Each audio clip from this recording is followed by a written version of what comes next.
So here we go, part 2 of Captain Marvel, a first. And I think you should know that Captain Marvel is the first superhero to be adapted to film. That's right. In 1941, he was part of a Republic Pictures serial, and he beat out Batman and Captain America and a few other of the 40s heroes that had serial adaptations on the film. Now, I said that he was owned by another comic book company. Well, they published his works, not his works, but stories about him and the whole universe that had been created. A bunch of different characters, Bullet Man, Spy Smasher, Spy Smasher, a whole bunch of characters that came out of this universe. So they published them until 1953, and they were forced to stop publishing him by DC Comics because they had sued them for copyright infringement of Superman. Because he has basically the same powers as Superman. He has a cape and has an alter ego. But whereas Superman is Clark Kent, just a guy with glasses, he becomes a little kid. So I think it was a little bit of a stretch. There were a lot other heroes that were closer to Superman. But nonetheless, the courts found that he was in violation of that copyright.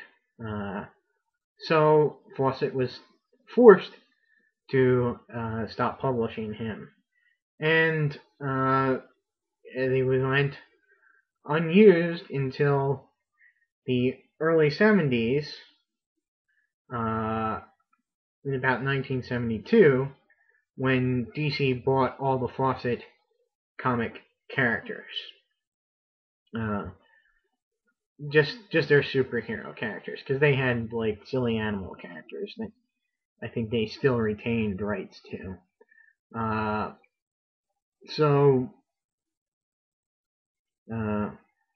What's interesting is that in the meantime,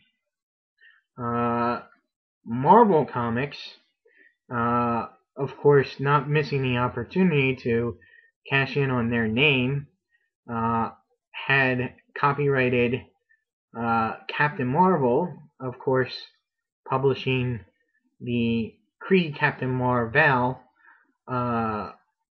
under that name. And thus, DC couldn't publish the character who originated the name under Captain Marvel, and that's why most times in print he is, or at least on covers, he is referred to as, or it's published under Shazam. Now this also leads to an interesting development, because in Britain, the UK, there was a company that reprinted Captain Marvel from Captain Marvel stories from the 50s.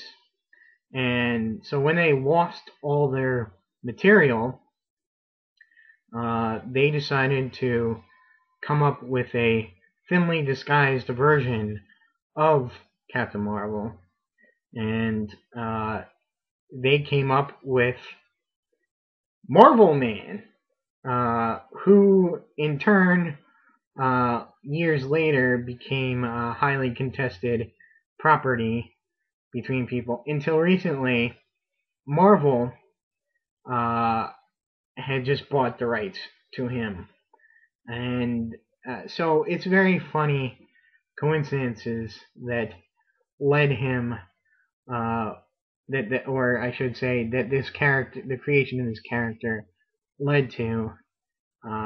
So enough with that. I mean, I've talked about a good 15 minutes about him and his backstory. So let's get into the figure. Now, as you can see, he's got these nice, wide, sort of otter triangle-shaped shoulders to give him a little bit more bulk than the normal DC character, and to pull off the shape of his, I don't know what you would call it, tunic or whatever, because he's got the little flap here. Now, he's got a great face, great sculpted face, and I have to say that he was patterned or drawn to sort of match the actor Fred McMurray. You may remember him from My Three Sons, or he was the father in a couple of Disney movies in the 60s. And it's something that Alex Ross brought back in Kingdom Come.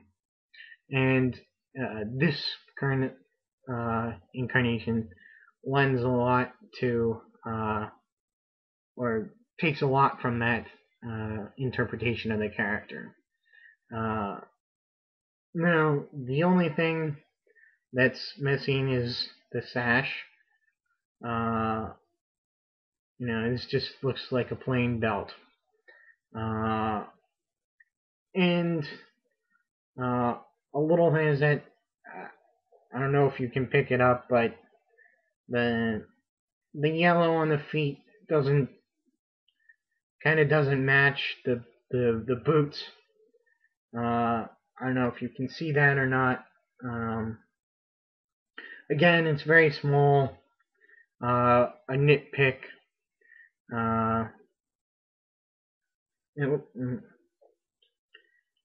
And he's got this nice gold trim, and there's a kind of a messy paint job on there, but again, that's not too much of a problem for me. So this is a pretty good figure. It's not.